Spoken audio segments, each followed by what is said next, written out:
ओम शांति। 16 जून 2026 बाबा के महावाक्य। मीठे बच्चे, तुम अभी सच्चे सच्चे राजयोगी हो। तुम्हें राज ऋषि भी कहा जाता है। राज ऋषि माना ही पवित्र। प्रश्न, तुम बच्चे मनुष्यों को माया रूपी रावण की दलदल से कब निकाल सकेंगे? उत्तर, जब तुम खुद उस दलदल से निकले हुए होंगे। दलदल से निकलने वालों की निशानी है इच्छा मात्रम अविद्या। एक बाप के सिवाय और कुछ भी याद न आए। अच्छा कपड़ा पहने, अच्छी चीज खाए, यह लालच न हो। तुम पूरा ही वनवाह में हो। इस शरीर को भी भूले हुए मेरा कुछ भी नहीं, मैं आत्मा हूँ। ऐसे आत्माभिमानी बच्चे ही रावण की दलदल से मनुष्यों को निकाल सकते हैं। गीत, तू प्यार का सागर है। ओम शांति। कोई समय गीत जब बजाया जाता था तो बच्चों से गीत का अर्थ भी पूछते थे। अब बताओ, तुम कब से राह भूले हो? कोई ने कहा द्वापर से, कोई ने कहा सतयुग से। जो कहते हैं द्वापर से भूले हैं वे रॉन्ग हैं। सतयुग से राह भूले हैं। राह बताने वाला तो अभी तुमको मिला है। सतयुग में राह बताने वाले को नहीं जानते हैं। वहाँ कोई बाप को जानते ही नहीं। गोया भूले हुए हैं। भूलना भी ड्रामा में नूंद है। फिर अभी राह बताने आए हैं। कहते हैं ना, प्रभु राह बताओ। हम सतयुग से लेकर बाप को भूले हैं। बाबा प्रश्न पूछते हैं बुद्धि चलाने लिए। यह ज्ञान ही निराला है ना। ज्ञान का सागर बाप ही है। बाप सम्मुख समझाते हैं। ज्ञान का सागर, सुख का सागर मैं ही हूँ। तुम भी जानते हो, बरोबर पतित पावन भी एक ही बाप है। यह तो भक्ति वाले भी मानते हैं। पावन दुनिया है ही शांति धाम और सुख धाम। अब सुख धाम और दुख धाम आधा आधा है। यह तो बच्चे अच्छी रीति जानते हैं। बाप प्यार का सागर है, तभी तो सब उनको फादर कह पुकारते हैं। परंतु वह कौन है, कैसे आते हैं, यह भूल जाते हैं। 5000 वर्ष की बात है। बरोबर इन देवी देवताओं का राज्य था। सतयुग में है सदगति। फिर दुर्गति कैसे होती है, कौन बताए? बाप ही आकर समझाते हैं। द्वापर से तुम्हारी दुर्गति हुई है, तब तो बुलाते हैं। तुम समझते हो, यह कोई नई बात नहीं है। बाप कल्प कल्प आते हैं। अभी निराकार बाप आत्माओं को समझाते हैं। कोई भी अपनी आत्मा को नहीं जानते। ऐसे कभी कोई नहीं बताएंगे कि हमारी आत्मा में सारा पाठ भरा हुआ है। कभी नहीं कहेंगे कि मैं अनेक बार यह बना हूँ, पाठ बजाया है। ड्रामा को वह जानते ही नहीं। करके लाखों हजार वर्ष कहे, फिर भी ड्रामा तो है ना। ड्रामा रिपीट होता है।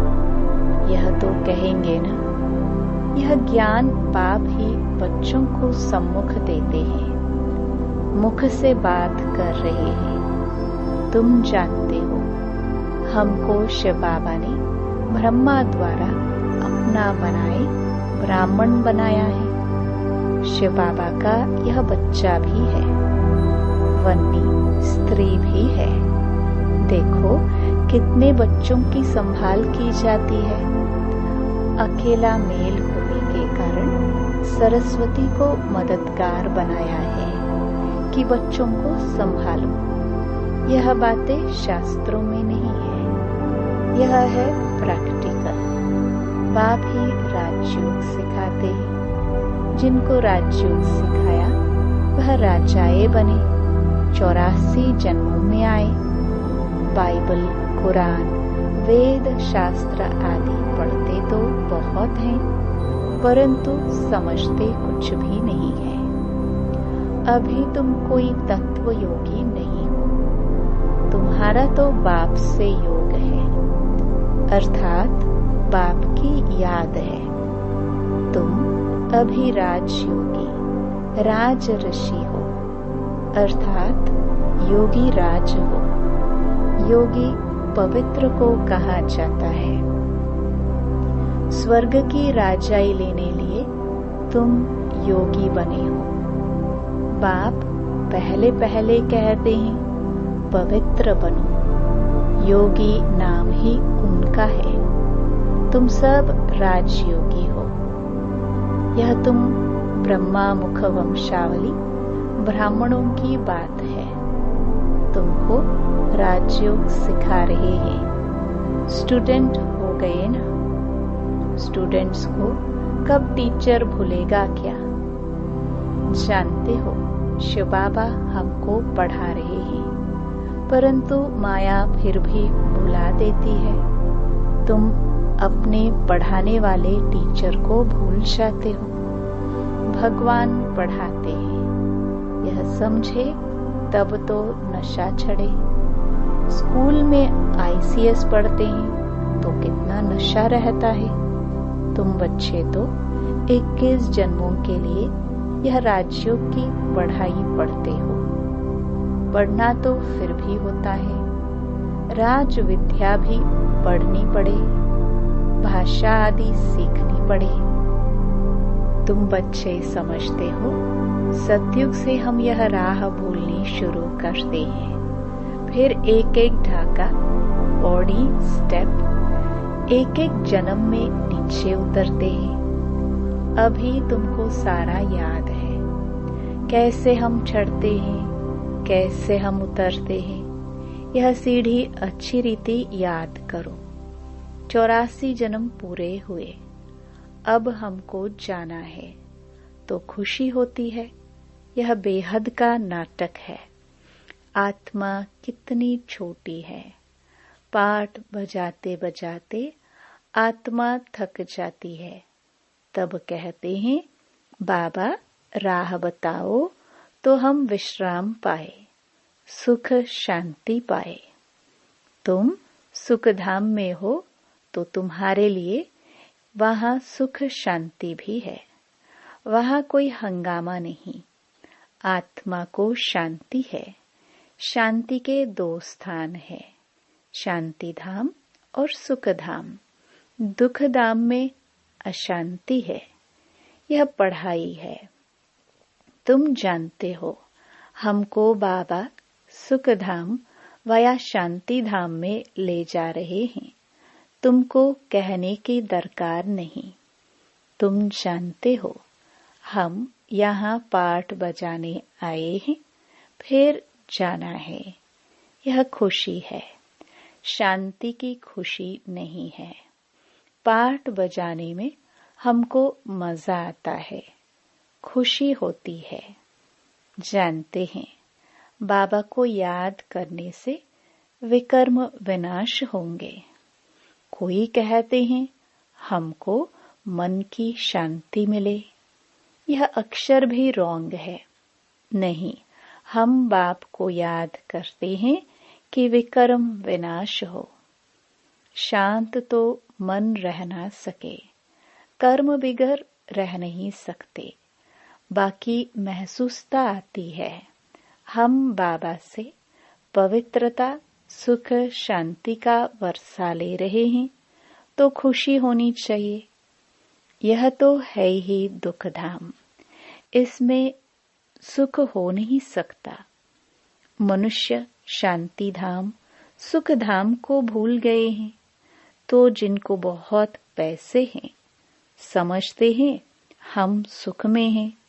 सन्यासी घर बार छोड़ जंगल में जाते हैं, कोई हंगामा तो है नहीं, तो शांत तो हो जाते हैं, परंतु वह हुआ अल्पकाल के लिए। आत्मा का जो शांति स्वधर्म है, उसमें तुम शांति में रहते हो। यहाँ तो प्रवृत्ति में आना ही है, पाठ बजाना ही है। यहाँ आते ही हैं कर्म करने। कर्म में तो आत्मा को जरूर आना ही है। तुम बच्चे समझते हो, यह समझानी बेहद का बाप दे रहे हैं। निराकार भगवानुवाच। अब तुम जानते हो हम आत्मा है, हमारा बाप परम आत्मा है। परम आत्मा माना परमात्मा। उनको यह आत्मा बुलाती है। वह बाप ही सर्व का सद्गति दाता है। अब बाप कहते हैं, बच्चे देही अभिमानी बनो। यही मेहनत है। आधा कल्प से जो खाद पड़ती है, वह इस याद से ही निकलेगी। तुमको सच्चा सोना बनना है। जैसे सच्चे सोने में खाद मिलाए फिर जेवर बनाते हैं। तुम असल में सच्चा सोना थे, फिर तुम्हारे में खाद पड़ती है। अब तुम्हारी बुद्धि में है। हमने पाठ बजाया है। अब हम जाते हैं पियर घर। जैसे विलायत से जब पियर घर लौटते हो तो खुशी होती है। तुम्हें भी खुशी है। तुम जानते हो बाबा हमारे लिए स्वर्ग लाया है। बेहद के बाप की सौगात है। बेहद की बादशाही अर्थात सद्गति। सन्यासी लोग मुक्ति की सौगात पसंद करते हैं। कोई मरता है तो भी कहते हैं स्वर्गवासी हुआ। सन्यासी कहेंगे ज्योति ज्योत समाया, जिसमें सब मिल जाएंगे। वह तो रहने का स्थान है जहां हम आत्माएं रहती हैं। बाकी कोई ज्योति व आग थोड़े ही है जिसमें सब मिल जाए। ब्रह्म महातत्व है जिसमें आत्माएं रहती हैं। बाप भी वहां रहते हैं। वह भी है बिंदी। बिंदी का किसको साक्षात्कार हो तो समझ नहीं सकेंगे। बच्चे बहुत कहते हैं बाबा याद करने में दिक्कत होती है। बिंदी रूप को कैसे याद करे? आधा कल्प तो बड़े लिंग रूप को याद किया। वह भी बाप समझाते हैं बिंदी की तो पूजा हो ना सके। इनका मंदिर कैसे बनाएंगे? बिंदी तो देखने में भी ना आए, इसलिए शिवलिंग बड़ा बनाते हैं। बाकी आत्माओं के सालिग्राम तो बहुत छोटे छोटे बनाते हैं। अंडे मिसल बनाते हैं। कहेंगे पहले यह क्यों नहीं बताया? परमात्मा बिंदी मिसल है। बाप कहते हैं उस समय यह बताने का पाठ ही नहीं था। अरे तुम ICS शुरू से क्यों नहीं पढ़ते हो? पढ़ाई के भी कायदे हैं ना। कोई ऐसी बात पूछे तो तुम कह सकते हो, अच्छा बाबा से पूछते हैं, वह हमारे से बड़ी टीचर है, उनसे लिखकर पूछते हैं। बाबा को बताना होगा तो बताएंगे, वह तो कहेंगे, आगे चल समझ लेंगे। एक ही टाइम तो नहीं सुनाएंगे। यह सब हैं नई बातें। तुम्हारे वेद शास्त्रों में जो है, बाप बैठ सार बताते हैं। यह भी भक्ति मार्ग की नोंद है। फिर भी तुमको पढ़ने ही होंगे। यह भक्ति मार्ग का पाठ बजाना ही होगा। पतित बनने का भी पाठ बजाना है। कहते हैं भक्ति के दुबन में फंस गए हैं। बाहर से तो खूबसूरती बहुत है, जैसे रुण्य के पानी का मिसाल देते हैं। भक्ति भी सुहानी आकर्षक बहुत है। बाप कहते हैं, यह रुण्य का पानी है, मृग तृष्णा समान। इस दुबन में फंस जाते हैं, फिर निकलना ही मुश्किल हो जाता है। एकदम फंस पड़ते हैं, जाते हैं औरों को निकालने, फिर खुद ही फंस पड़ते हैं। ऐसे बहुत फंस पड़े। आश्चर्यवत सुनंती कथनती औरों को निकालवंती, चलते चलते फिर खुद फंस पड़ते हैं। कितने अच्छे अच्छे फर्स्ट क्लास थे, फिर उनको निकलना बड़ा मुश्किल हो जाता है। बाप को भूल जाते हैं तो दुबन से निकालने में कितनी मेहनत लगती है। कितना भी समझाओ बुद्धि में नहीं बैठता। अब तुम समझ सकते हो कि हम माया रूपी रावण की दलदल से कितना निकले हैं। जितना जितना निकलते जाते हैं, उतना उतना खुशी होती है। जो खुद निकला होगा, उनके पास शक्ति होगी दूसरे को निकालने की। बाण चलाने वाले कोई तीखे होते हैं, कोई कमजोर होते हैं। भील और अर्जुन का भी मिसाल है ना। अर्जुन साथ रहने वाला था। अर्जुन एक को नहीं, जो बाप के बनकर बाप के साथ रहते हैं, उनको कहा जाता है अर्जुन। साथ में रहने वाले और बाहर में रहने वाले की रेस कराई जाती है। भील अर्थात बाहर रहने वाला तीखा चला गया। दृष्टांत एक का दिया जाता है। बात तो बहुतों की है। तीर भी यह ज्ञान का है। हर एक अपने को समझ सकते हैं। हम कितना बाप को याद करते हैं और कोई की याद तो नहीं आती है। अच्छी चीज पहनने व खाने की लालच तो नहीं रहती। यहाँ अच्छा पहनेंगे तो वहाँ कम हो जाएगा। हमको यहाँ तो वनवाह में रहना है। बाप कहते हैं, तुम अपने इस शरीर को भी भूल जाओ। यह तो पुराना तमो प्रधान शरीर है। तुम स्वर्ग के मालिक बनते हो। इच्छा मात्रम अविद्या। बाप कहते हैं, तुम यहाँ जेवर आदि भी नहीं पहनो। ऐसे क्यों कहते हैं? इसके भी अनेक कारण हैं। कोई का जेवर गुम हो जाएगा तो कहेंगे वहां बीके को देकर आई है, और फिर चोर चकार भी रास्ते चलते छीन लेते हैं। आजकल माइया भी लूटने वाली बहुत निकली हैं। फीमेल भी डाका मारती है। दुनिया का हाल देखो क्या है। तुम समझते हो यह दुनिया बिल्कुल वेश्यालय है। हम यहाँ शिवालय में बैठे हैं शिव बाबा के साथ। वह सत्य है, चैतन्य है, आनंद स्वरूप है। आत्मा की ही महिमा है। आत्मा ही कहती है, मैं प्रेसिडेंट बना हूँ, मैं फलाना हूँ।